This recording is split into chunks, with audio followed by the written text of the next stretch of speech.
aspirants, parents, and other stakeholders to the most viewed session, Meet Today's Corporate Leader. The core purpose of these particular session is to share the success stories of our CMA and also to raise the CMA perspective. This will also provide an opportunity to our listeners to walk through the journey and the lesson learned and how the CMA qualification has helped the individual and its family on the path of success. I'm very thankful and very glad that today we have Mr. Lukman Saab with us. Mr. Lukman Saab is a Chief Executive Officer and Executive Director at National Clearing Company of Pakistan.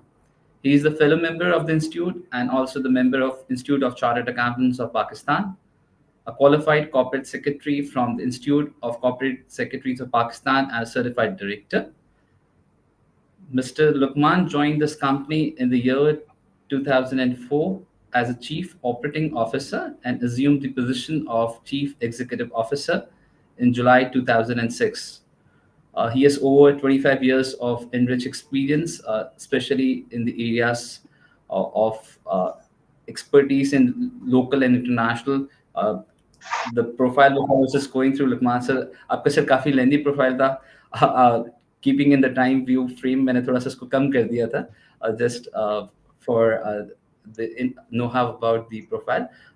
By experience, he started his career from A. Ferguson in the Department of Assurance Services and worked in the tech services simultaneously.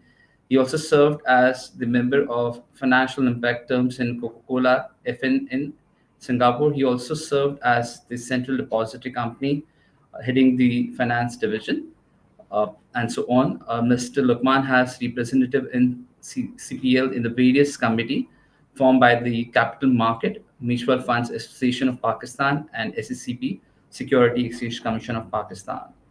He is the first Pakistani national appointed as the expert advisory of Shanghai Institute of Real Economy as a research-based institute and think tank. He has been also the keynote speaker in the different forums of ICAP and ICMA and have been also part of different trainings. Thank you very much for joining us today. Thank you, Bismillah Rahman Rahim. Thank you very much, Shams, for inviting me. It has always been a pleasure to with the students and with ICMA. Great, great. Thank you very much for accepting the invite. On behalf of ICMA, lots of regards has been given from the President Saab and the Chairman Karachi Brand Council, Azim Saab, also gave kind regards that I should convey you. And on behalf of the members also, I say thank you. We have lots of members logging in, just to name few. Hanif, Maiman, thank you, Hanif, for joining us today. Rufail, thank you for joining. Muzammil, thank you very much for joining. Mohammed Imran, thank you very much for joining. Just to begin with, how did you thought about joining this financial institution, or definitely जो आपने qualification select की CMA? So what was your background? What was your thinking कि जी कुछ और join करना था? By choice था, by chance था? How did you opt for this particular qualification? A very interesting question. As you mentioned in my intro, I started my practical exposure with PwC, which is Ferguson in Pakistan. Simultaneously, I did my chartered accountancy and cost and management accountancy almost in the same years. That was 1992. After completing and qualifying the exam, I worked for a little while with Ferguson in the audit and assurance, and after that with their tax services department. And after completion of that, I joined a company, Ron Plank Rohrer, which is a pharmaceutical company, which then merged with Hex Pakistan and became Aventus and then Sanofi Aventus. तो जो first job थी वो pharmaceutical के साथ थी, second job थी वो FMCG के साथ थी. एफएमसीजी में मेरा जो अपॉइंटमेंट हुआ था वो कोका-कोला एफएनएन सिंगापुर के साथ हुआ था. There was a joint venture. They had a plan to buy the bottling plants in Pakistan. तो उसमें ट्रैवलिंग काफी ज्यादा थी. At that time I had a very young son, only 1 year old, और शादी भी ऑब्वियसली उस वक्त भी थी, तो फिर वो ट्रैवलिंग बहुत ज्यादा सूट नहीं कर रही थी. उस जमाने में सीडीसी बिल्कुल स्टार्ट होने वाली थी, एंड बिफोर दी स्टार्ट मुझे वहां पे एक अपॉर्चुनिटी मिली जो कि प्योरली हमारे रोल के मुताबिक थी, which is the head of finance. And I was only 29 years old, so it was a big challenge for me, as well as a good opportunity for me, because in that new company I had to develop all the SOPs, procedures, set up the finance department. So I thought it's a good challenge, and that is the way I came to the financial industry. And I think वो दिन है और आज का दिन है. उसके बाद फाइनेंशियल इंडस्ट्री का होके रह गया. 8 साल, 7-8 साल मैंने सीडीसी के साथ काम किया. वहां पे डिफरेंट रोल्स किए. हेड ऑफ फाइनेंस तो मैं था ही, मगर उसी के साथ साथ डिफरेंट रोल्स और भी किए. ट्रस्टीशिप, उनका बिजनेस स्टार्ट किया, वहां पे उसको हेड किया. उसके अलावा ऑन एंड ऑफ मुझे डिफरेंट रिस्पॉन्सिबिलिटीज भी मिलती रही. सो मच सो कि at times for a briefer period I was also the head of HR and things like that.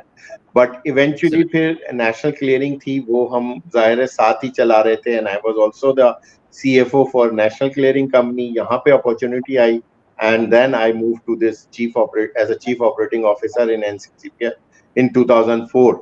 तो ये एक बड़ा इंटरेस्टिंग फिनोमेना था. और चूंकि एनसीसीपीएल का I was also the initial first staff of the NCCPL, और यहाँ पे भी बहुत काम करने का मौका मिला. जो स्किल सेट हमने प्रोफेशनल क्वालिफिकेशंस में लर्न किए थे, कि to document everything, to make SOPs for everything, to have everything work according to the professional advices, वो सब यहाँ करने का इतना मौका मिला कि फिर यहाँ से जाना ही नहीं हुआ, और रिटायरमेंट के करीब पहुंच गए.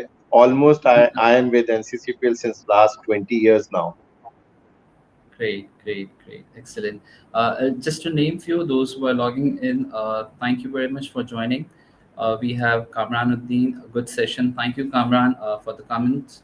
Muhammad Ali, hi, good evening. Thank you very much. Good evening.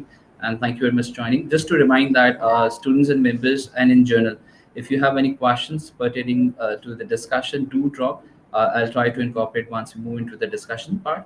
And thank you very much for joining. What is your advice? Why do you prefer going to the students who has inclination for the financial sector or finance as a profession? कि जी क्यों जाना चाहिए, and why to choose any professional qualifications besides the academia? What is the main difference do you feel in terms of qualification, in terms of exposure? Yeah. Shams, मेरा ख्याल है, and to all the fellow colleagues and students, मेरा ये view है कि जो अब इस वक्त जमाना चल रहा है, वो एकेडमिक क्वालिफिकेशन में वो अपॉर्चुनिटीज नहीं होती जो कि आपको स्किल बेस्ड ट्रेनिंग की साथ मिलती हैं. और जैसा कि सीएमए है या एसीसी है या इवन चार्टर्ड अकाउंटेंसी या सीएफए, ये सब क्वालिफिकेशंस में जो आपका स्किल डेवलप होता है, वो एकेडमिक क्वालिफिकेशन से बहुत डिफरेंट होता है. बिकॉज हमने अब तो बेतहाशा लोगों को हायर किया, इंटरव्यू किया, उनके साथ काम किया. तो जो प्रोफेशनल्स होते हैं, उनकी जो एक्सपर्टीज होती है, जो डिलीवरी होती है, वो एकेडमिक क्वालिफिकेशन वालों से जनरली काफी बेहतर होती है. तो उस वजह से मैं ये समझता हूँ कि एकेडमिक क्वालिफिकेशन के साथ साथ आपके पास प्रोफेशनल क्वालिफिकेशन भी होनी चाहिए.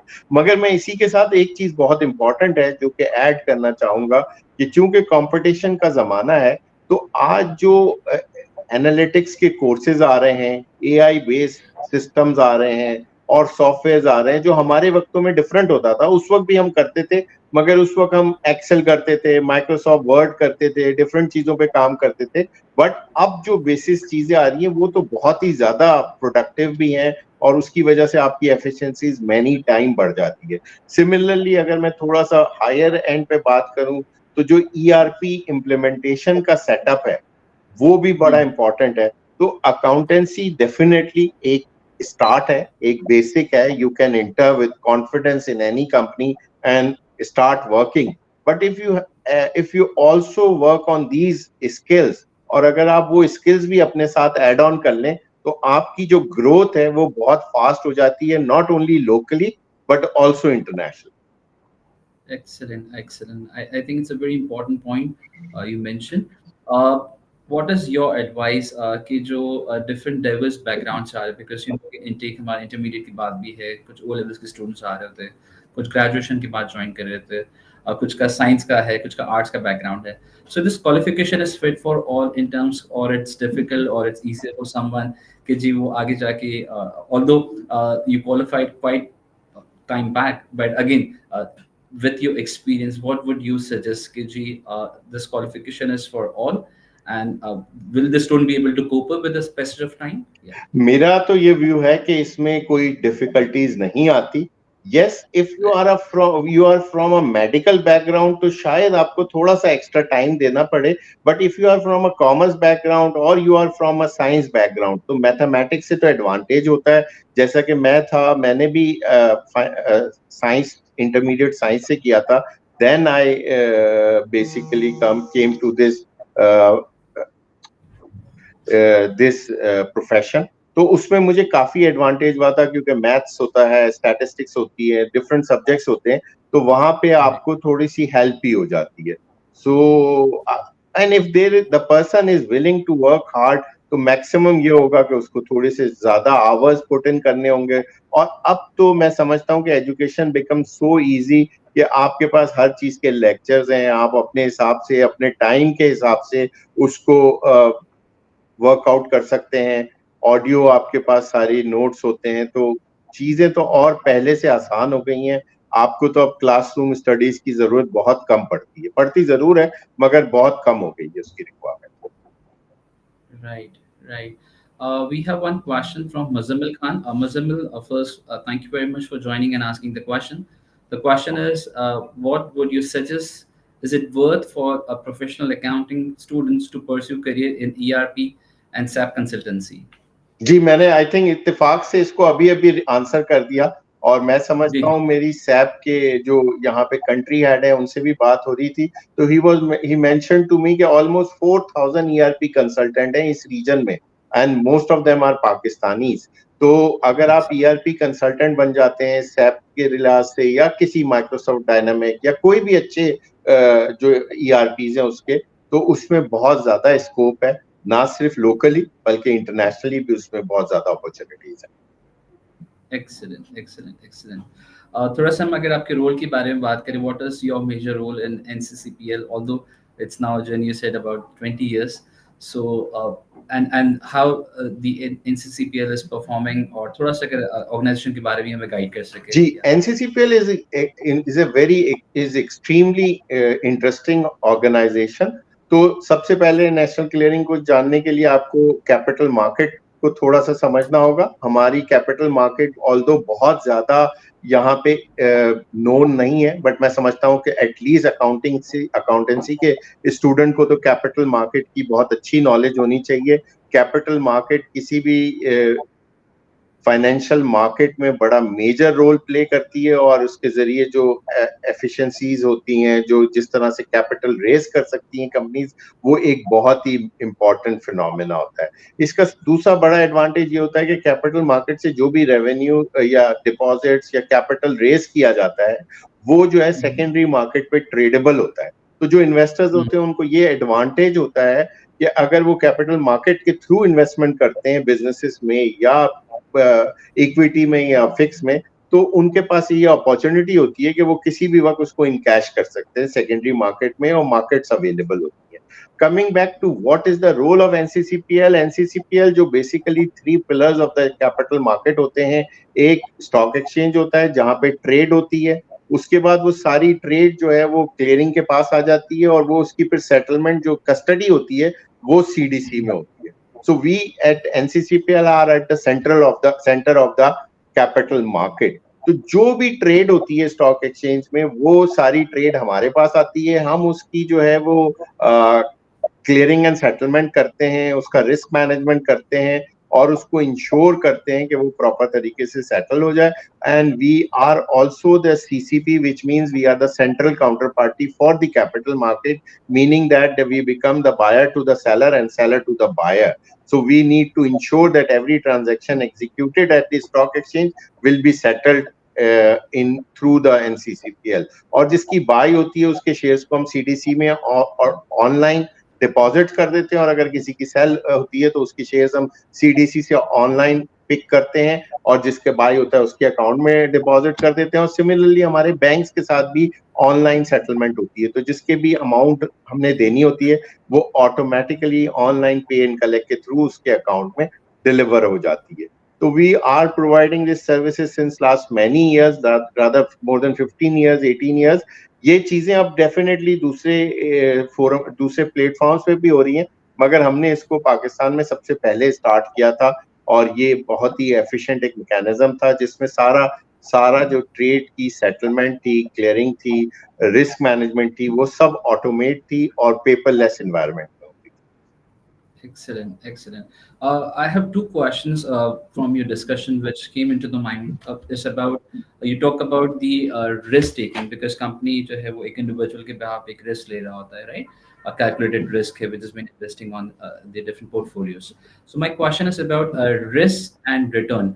कि जी एक इंडिविजुअल एक न्यू कमर आता है वो इन्वेस्ट कर रहा है तो उसके लिए कितना रिस्क फैक्टर होता है because if I am going to a bank or a financial institution bank which is 100% for example secure in terms कि मैं deposit कर रहा हूँ या invest कर रहा हूँ right for a long term period so I'm getting a certain amount of return which is for sure right so how different it works and to what extent can risk be taken या कितना safe है तो थोड़ा सा अगर इसमें मैं guide कर सकूँ ऑब्वियसली ये एनसीसीपीएल के रोल से डिफरेंट है। मैं when I was yes talking about risk तो वो सेटलमेंट रिस्क के पर्सपेक्टिव से था, right बट ये आप इन्वेस्टर्स रिस्क के पर्सपेक्टिव से बात कर रहे industry हैं। तो मेरा ये व्यू yes है कि देखिए दुनिया में कहीं भी जो इक्विटी इन्वेस्टमेंट है that is part of the portfolio of any investor. और जो right कंट्रीज हमारे जैसी हैं जहाँ पे इतना हाई रेट ऑफ इन्फ्लेशन है तो वहां पे yes आपके जो नॉर्मल रेट ऑफ रिटर्न्स होते हैं वो बड़े लो होते हैं। बैंक्स में काफी आपको लो रिटर्न मिलता है। We are currently passing through a very unique situation जहाँ पे इंटरेस्ट रेट बहुत हाई है, बट इवेंचुअली yes 6 महीने साल के बाद ये दोबारा नॉर्मल हो जाएगा। तो जब नॉर्मल रेट होते हैं तो आपका जो फिक्स रिटर्न होता है वो बहुत नॉमिनल होता है, which is yes almost equivalent to the rate of inflation या 1-2% उससे ऊपर होता है। और जो 2% यंगस्टर्स होते हैं उनको जाहिर है अपने जरूरत के लिए इन्वेस्टमेंट्स करनी होती है, अपनी सेविंग्स को प्रॉपर इन्वेस्टमेंट में डालना होता है जहां उनको बहुत बेहतर रिटर्न मिले। तो अगर हम लॉन्ग टर्म व्यू से देखें तो लास्ट 30 ईयर में जो रिटर्न था वो one of the most lucrative return आपकी इक्विटी मार्केट में रहा। Having said that equity market को लोगों ने जो ट्रेडिंग की जगह बना ली और शॉर्ट टर्म के लिए जो इन्वेस्टमेंट्स होती हैं उसकी वजह से काफी बर्न भी हुए इन्वेस्टर्स। तो जब भी इन्वेस्टमेंट की जाए जैसा कि मैं एक्सपेक्ट करता हूँ एक प्रोफेशनल अकाउंटेंट से, वो उसको मेरिट बेस्ड अकाउंट्स को देखते हुए, कंपनी को देखते हुए और उस बिजनेस को समझते हुए अपनी फाइनेंशियल पोजीशंस को जज करते हुए फिर इन्वेस्ट करे। और लोगों के कहने पे जो हमारे यहाँ एक नॉर्मल ट्रेंड है कि ये मुझे अच्छा लगता है ये ले लो ये कर लें, ऐसे इन्वेस्टमेंट नहीं करनी चाहिए। आप अगर मेरिट पे इन्वेस्टमेंट करेंगे, फॉर अ लॉन्ग टर्म करेंगे, तो फिर डेफिनेटली आपके रिटर्न्स इक्विटी मार्केट में बहुत बेहतर हो सकते हैं। और जो भी आपका पोर्टफोलियो वो एक प्रोफेशनली आपको बनाना चाहिए जिसमें एक पर्टिकुलर परसेंटेज आपकी इक्विटी की इन्वेस्टमेंट होती है, कुछ आपकी रीट्स में इन्वेस्टमेंट होनी चाहिए, कुछ फिक्स इन्वेस्टमेंट साइड पे जाना चाहिए। तो जो भी आपका रिस्क प्रोफाइल है उस हिसाब से आपको इन्वेस्टमेंट करनी चाहिए। Excellent. Just moving further into the discussion part, because we have a larger audience जो इस वक्त जो है वो CMA के students है या professionals है या members है. So how CMA can get a benefit from the capital market, to be very specific. देखिए कैपिटल मार्केट की जब आप बात करते हैं तो कैपिटल मार्केट तो एक बहुत ही बड़ा टर्म है, बड़ी टर्म है, क्योंकि every listed company is part of the capital market. तो Yes. अगर हमारे पास इतनी सारी मैन्युफैक्चरिंग कंपनीज हैं उसमें जैसे मैंने अभी कहा कि डिस्क्लोजर बेस्ड इन्वेस्टमेंट्स होनी चाहिए। तो जब अकाउंट फॉर्म होते हैं, जब कॉस्ट की पूरी चीजें डिस्क्लोज होती हैं या कॉस्ट को जिस तरीके से सेव किया जा सकता है या प्रॉफिटेबिलिटी को इंक्रीज किया जा सकता है या मैनेजमेंट के डिसीजंस लिए जा सकते हैं, उसमें बड़ा मेजर रोल हो सकता है कॉस्ट एंड मैनेजमेंट अकाउंटेंट्स का डेफिनेटली।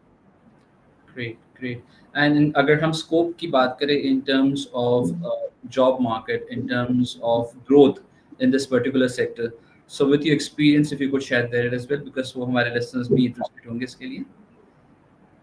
आप जो है वो इंडस्ट्री साइड पे तो I think all CMs know better than me. वो जाहिर है इंडस्ट्री सेक्टर में तो कॉस्ट एंड मैनेजमेंट की बहुत ज्यादा डिमांड होती है और उनका रोल होता है, बट फाइनेंशियल मार्केट में भी देखें, जहां भी कॉस्टिंग इन्वॉल्व हो जाती है, जहां भी मैनेजमेंट एनालिसिस होती है, एनालिटिक्स होते हैं, वहां पे सीएमए का रोल आ जाता है। और फाइनेंशियल मार्केट ज्यादा प्रोएक्टिव होती है, वहां आपको डेली बेसिस पे वर्किंग्स करनी होती है, डेली बेसिस पे डिसीजन मेकिंग करनी होती है, और उन डिसीजन मेकिंग में जितना ज्यादा आदमी कॉस्ट इफेक्टिव होता है, मैनेजरियल लेवल पे एनालिटिक्स को यूज करते हुए डिसीजंस लेता है, तो वो उसके लिए काफी ज्यादा उसकी रोल हो सकता है। और मैंने काफी सीएमएस को देखा है जो काफी ग्रो कर रहे हैं हमारी मार्केट्स में, फाइनेंशियल मार्केट्स में।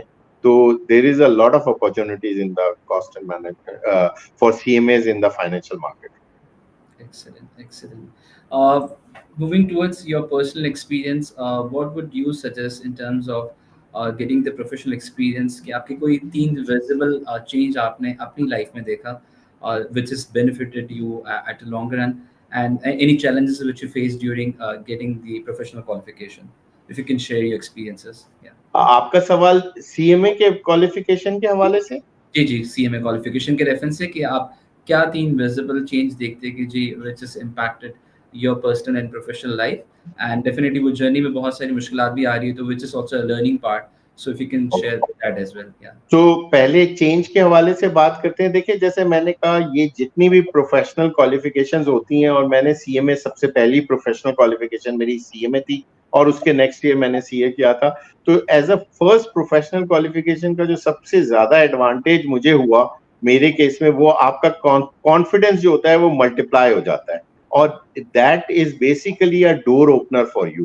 सो once you are a qualified accountant, आपका जो कॉन्फिडेंस होता है, जो आपकी बॉडी लैंग्वेज होती है, और दूसरे लोग जिस तरह से आपको फिर कंसिडर करते हैं, रिस्पेक्ट देते हैं, वो डेफिनेटली एक सबसे इम्पोर्टेंट आपकी लाइफ में एडिशन होती है। जो प्रॉब्लम्स की आपने बात की, तो अल्हम्दुलिल्लाह मेरे केस में प्रॉब्लम्स काफी कम थी, क्योंकि मैंने फर्स्ट अटेम्प्ट में 1 और 2 कर लिया था, सेकंड अटेम्प्ट में 3 किया था, और फिर थर्ड अटेम्प्ट में 4 और 5 कर लिया था। तो 3 अटेम्प्ट में मेरा, उस जमाने में 5 पार्ट्स होते थे, 5 स्टेजेस होती थी सीएमए की, तो बहुत I mean Allah is very kind with me, so I qualified rather very seamless. excellent, excellent. We have one suggestion, and definitely we already have an agreement with NCCPL. But yes, the Muzammil Khan has suggested if you could also have a 1 year training program with ICMA, recently signed with SSCP. So again, so it's a suggestion, and it's from the member side as नहीं, well. I think suggestion well taken. आप please Shams, आप इसको take up कीजिएगा। मैं I am always available. हमारी HR head है जो इस तरह के इनिशिएटिव्स पे करते हैं, and we are also in line with few other accountancy bodies, तो definitely we will do that. Excellent, excellent. Thank you very much, and well noted. My next question to you is about the student perspective. जब student एक आ रहा था, because you are very senior professional, you have been encountering in terms of interviewing the senior profiles simultaneously. Market को भी बहुत अच्छे से आप देख रहे होते हैं. So what advice you have for the students, those who would be starting their career for the very first time, और जो प्रोफेशनल्स है जो कहीं इंस्टीट्यूट में जा रहे होते हैं, what makes them a difference in terms of getting qualified at the time of particularly the interview?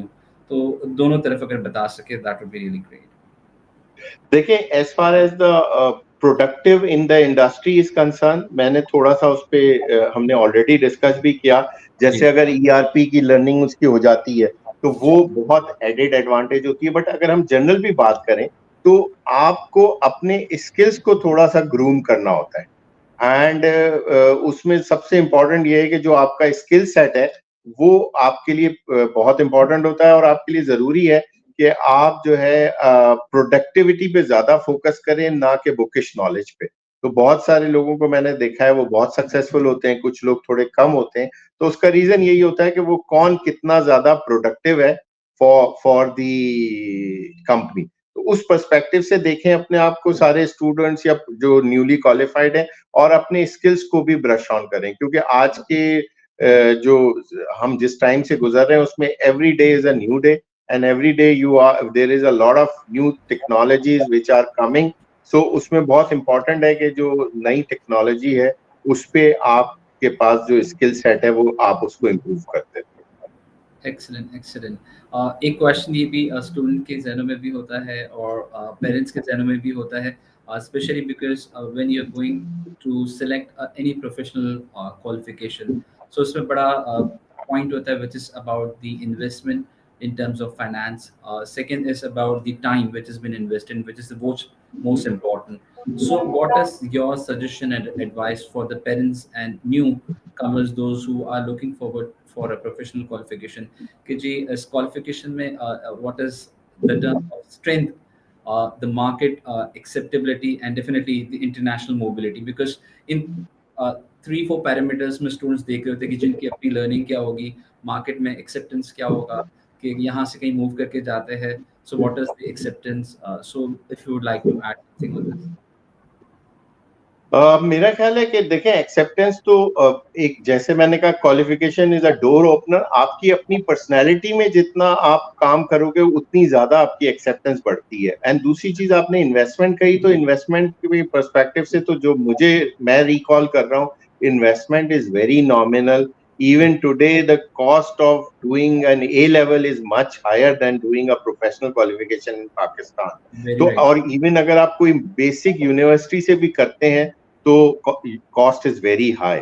तो मेरी तो ये सजेशन है कि जो इवन मिडिल क्लास के लोग स्टूडेंट्स हैं उनके लिए जो कॉस्ट रिटर्न है, आरओई है, return on investment, that is the best for the professional qualifications including the CMS. और दूसरी चीज ये कि इंटरनेशनली जो आपकी एक्सेप्टेबिलिटी है वो तो बहुत अच्छी है। और अब जैसा कि सीएमए ने बहुत सारे इंटरनेशनल क्वालिफिकेशंस के साथ, I am not very update with this, मगर काफी सारे एक तरह से कोलैबोरेशंस कर ली हैं। तो आप मल्टीप्लाई भी कर सकते हैं अपनी मेंबरशिप्स को और क्वालिफिकेशंस को by giving few exams and some fees। तो उसकी वजह से आपकी जो इंटरनेशनल मोबिलिटी है वो बहुत ज्यादा improve हो जाती है। Just to share one thing, the president of the Chartered CPA Association of USA, उसका एक स्टेटमेंट आया था, आई एम श्योर आप काफी सारे लोगों ने उसको देखा होगा, कि there will be a shortage of 300,000 accountants in US alone.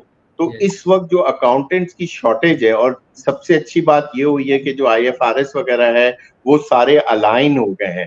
तो जो हमारे प्रोफेशनल अकाउंटेंट्स हैं, प्योर अकाउंटेंट्स भी, और जिनके पास स्किल बेस्ड एडेड एडवांटेज है लाइक ईआरपी का या किसी और एआई स्किल बेस्ड का, सर्विस नाउ का या मुख्तलिफ चीजों का, तो उनके लिए तो इस वक्त रेडिली जॉब्स अवेलेबल है, both locally as well as internationally. Locally I mean कि ऑनलाइन जॉब्स भी इस वक्त अवेलेबल है, क्योंकि वहां पे इस लेवल की शॉर्टेज है कि एक बेसिक अकाउंटेंट भी आपको $5,000 का मिल रहा है, और अगर आपको यहाँ पे वो हायर करते हैं तो वो $1,000 में आपको मिल जाता है, और यहाँ वाले के लिए भी बहुत अच्छा हो जाता है।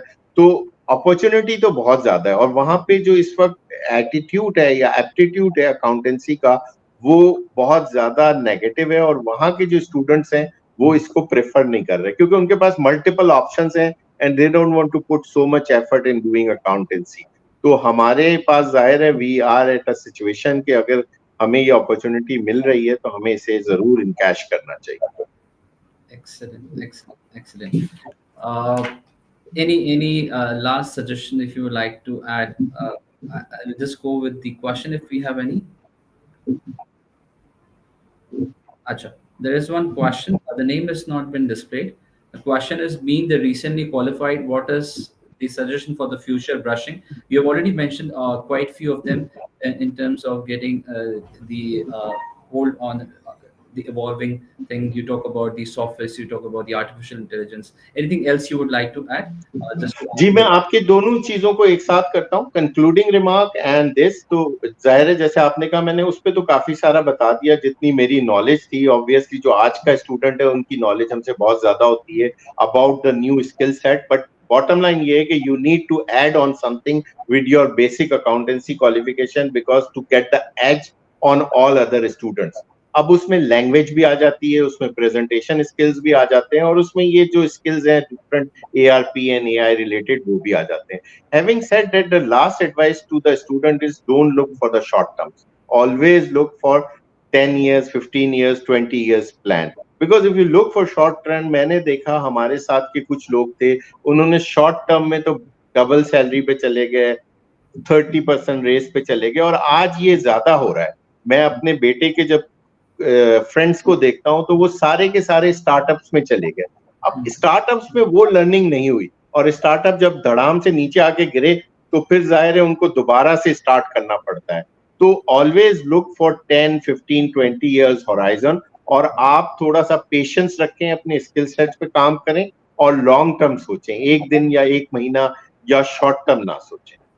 Excellent, excellent.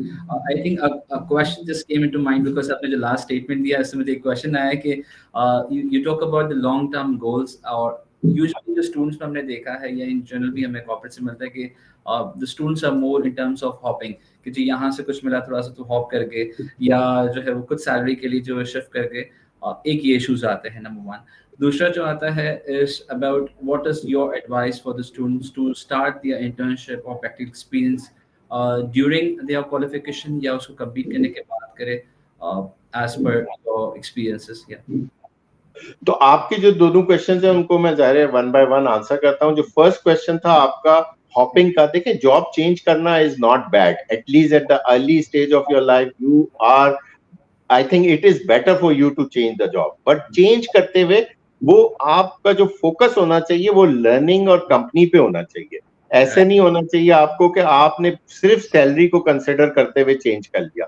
आपको जैसे फॉर एग्जांपल, मैं एग्जांपल के लिए वर्ड्स यूज कर रहा हूं कि अगर एंग्रो, यूनिलीवर या कोई अच्छी कंपनी आपकी है जो कि प्रॉपर सेटअप है, उसमें अगर आपको कुछ कम भी सैलरी मिल रही है तो go for it, instead of going to a छोटी दुकान में चले गए आप, कोई बहुत छोटी सी ई शॉप है, ई कॉमर्स प्लेटफॉर्म है, अगर आप वहां जाते हैं तो फिर आप हाई रिस्क होता है और वो जाहिर है आपको हाईली पे कर रहे होते हैं.